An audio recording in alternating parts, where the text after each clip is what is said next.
Welcome to One-Weighted Machines and the B7 Audi RS4 series. In this video, we're going to begin the headlight restoration lens process for the fogs and the headlights on the RS4. I have put the headlights and the fog lights in a safe location as they're very valuable. So for this discussion, they won't be on the table, but we're going to go over all the items and the principles that we're going to apply to this. This headlight is from a 2011 Honda Civic sedan that you have seen previously on the channel. It was a blue one that I fixed up and sold. I put brand new headlights on that car. It was an in and out job, but I kept the old ones. The old ones were restorable. I just didn't have the time to put into fixing them. The tabs are broken, yes, but if I can restore these, we're going to put them on one of the other Civics that I have. But here's the main point of why this is here in this video, okay?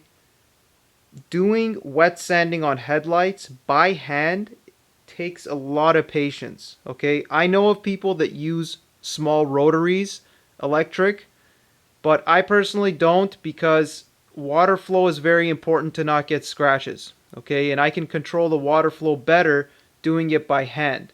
Some people that are really pros, they're going to do it like that.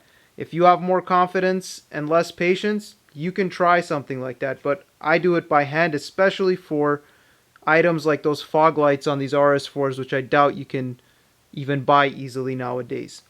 But getting back to the Civic headlight and why it's here, is this is an experiment for a future video. What I did, you can see the scuff marks right there and right there. That is 600 grit sandpaper applied dry. Okay, the Volvo headlights turned out perfect. I did it with 800 grit wet sanding and 800 down to a smooth surface. Do not get excited and drop your grit because going too low is possibly going to ruin your whole project, okay? But I did this to see, even though I'm going to have to put a lot of time into it, if you can do it 600 grit, okay? But don't do it for now. And I am not even going to attempt to do that on the Audi. So this is something for those of you that are interested to save time maybe in the future. This is a pair of headlights for an experiment. So when I say smooth headlights, I mean no pitting. The headlights are going to look terrible. You're going to be scared if it's your first time once you see what they look like at the end of 800 grit. But it's part of the process. Don't think of going to a higher grit. Okay, because I told you, you're going to get tired and impatient. Don't go to a higher grit thinking, oh, I'm going to finish and this will get the pitting out too. No.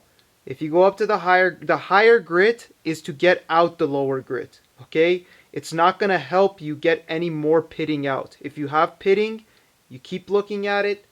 You need to keep going with the 800. Okay, so stock up on sandpaper, 800 the most, because your 1000 to 1200 to 1500 to 2000 to 3000.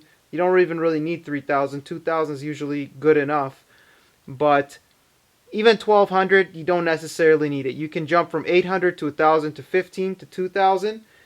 If you need more, you can also do that. Okay, you can go all the way up to 3000. You can even go in increments up to 5000. But I've found that 800, 1000, 1500, 2000 has worked great for me. So, for the lazy people or the impatient people, 600 and 180 are off limits for this job. Alright, so here's what we have on the table. I highly recommend you get these bigger sheets, okay, of the 3M for 800, especially 800 because it's what you're going to be using the most. For 1000, like I said, you can do 1200 if you want to be really particular in the middle, but up to 1500. But the 1500 grit will usually take out the 1000. Okay, it just takes a little bit more time. For the 1500, that little package should be more than enough for you. The 2000 I spent a lot of time with.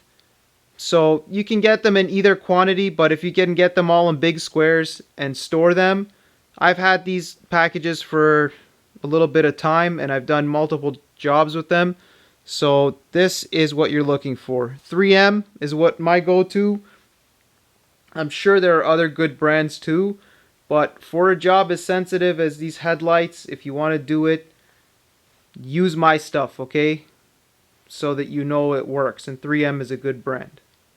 I don't know what any of the sandpapers you're going to get are going to be, but actually this is a good topic to bring up because here on the table I've put some 600 grit sanding discs, okay, sanding disc pads.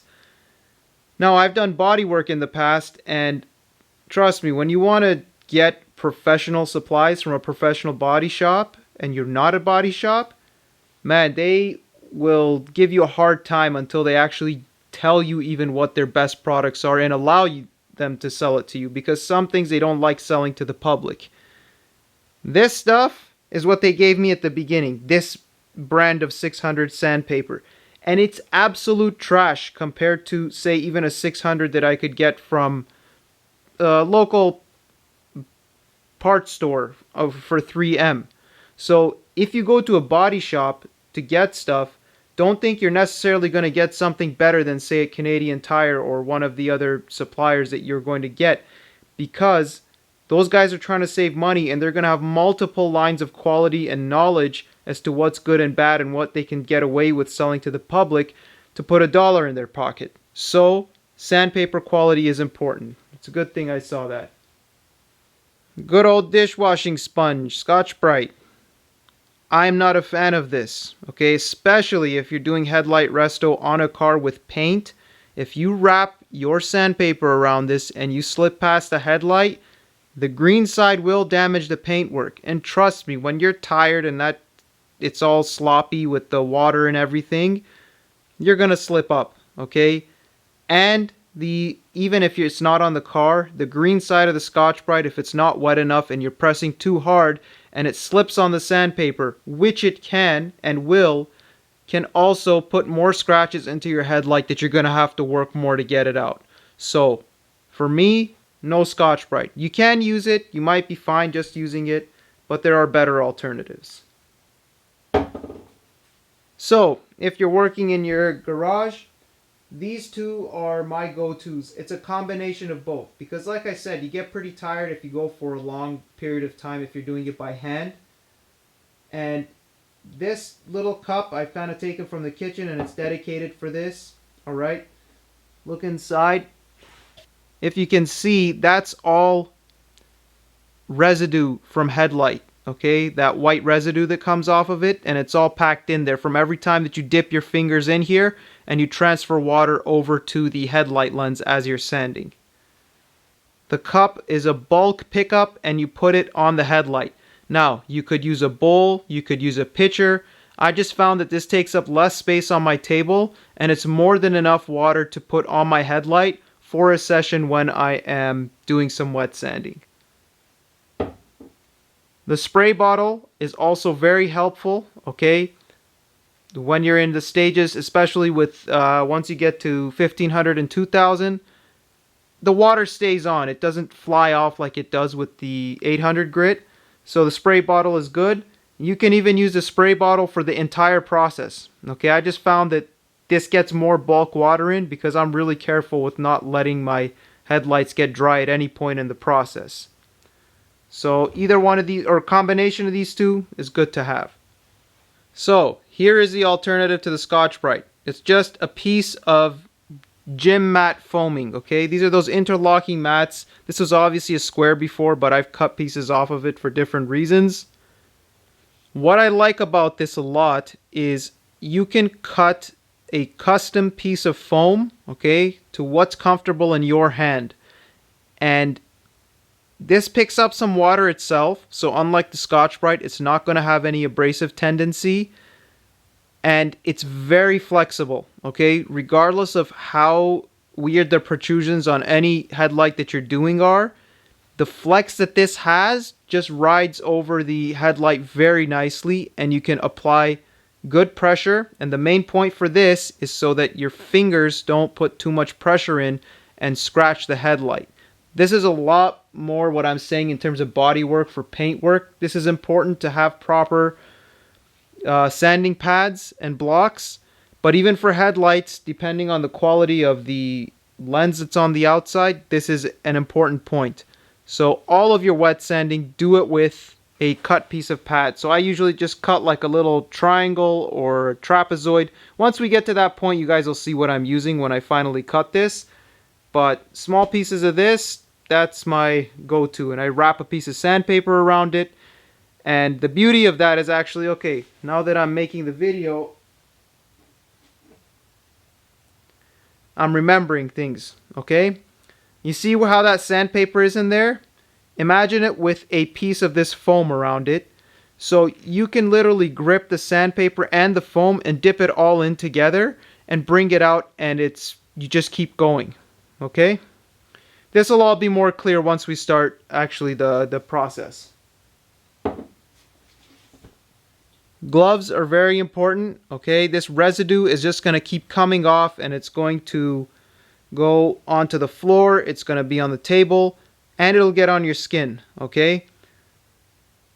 These gloves, I think they're called Gorilla gloves or something from Home Depot. They're not dishwashing gloves. They look like it. You could use dishwashing gloves, okay? But the reason I like these is because they're heavy duty. They're much thicker. I can't really show you the thickness, but I guess you can kind of get it, right? These are really good gloves, and you can use them for a lot of stuff around the house. I have 2 sets of these. These are dedicated for headlights, okay? And I mean, there's still residue on here from when I did the Volvo, which is how I'm going to show you guys when I was saying in the previous part that I really don't want to take the lenses apart and deal with that, again, urethane, polyurethane, whichever one it is, I always forget. Because it's so sticky and annoying to work with in the process not to get any on the inside of the lens. So, you see that? That's all that urethane material still on these gloves from the Volvo. Moving down, you can see it. And this is the glove I use primarily for the sanding. So look at how much residue there is. It goes all the way down the glove, and then it would drip down onto the table or the floor. So this is what your gloves are going to be completely white, okay? There's a lot of stuff you're going to be doing. Look at the back. You can also see that polyurethane stuff and the residue, okay? So a good set of gloves is necessary, and there's more breathing in these gloves than there is in dishwashing gloves, okay? Dishwashing gloves are going to snag onto your hands, and they're going to get sweaty and annoying. Not that it doesn't happen with these, but these slide on and off easily. So if you want to take a break and come back, it's not like having to put your hand in some really tight, now sweaty dishwashing gloves. So Home Depot has these, all right? They're very loose, okay? They're much looser around your fingers, which is something very good for these kind of jobs. Alright, so once you have gotten to your 2,000 or 3,000 or 5,000, whatever your preference is, level of sanding, and your headlights are perfectly smooth, okay, you got no pitting, nothing, that's time when you need to compound, okay? Now, I have a dual action rotary, which I highly recommend, because getting that final layer of grit off, the pressure you can put with this, okay, is much less than the pressure that you would have to put doing it by hand with a microfiber. If you really are on a budget and you're going to do it with the microfiber, you got to have a lot of patience to not press too hard to break the lens, okay? Again, this stage is one thing that if you're doing it by hand, you might want it to be on the car so that you can press more, because once the lens is bare, you're going to have more chance of breaking the lens with these. But it's completely doable, okay? The dual action is just far cleaner. And the way the abrasion of the microfiber, not that it damages anything, I just don't like how long it takes to do it with that. And it's not as clean of a cut as what a medium foam pad will do on a dual action, okay? So my foam pads are all washed. They're in a bag somewhere, probably in the basement. You guys will see it once we get to that stage, what it looks like. You could also use an orange heavy pad. Okay, you can use those fancy hex pads. You don't really need that. But you can use a heavy pad, but a medium one, I find is much nicer with the control, and you take a little bit of time and it cleans it all up.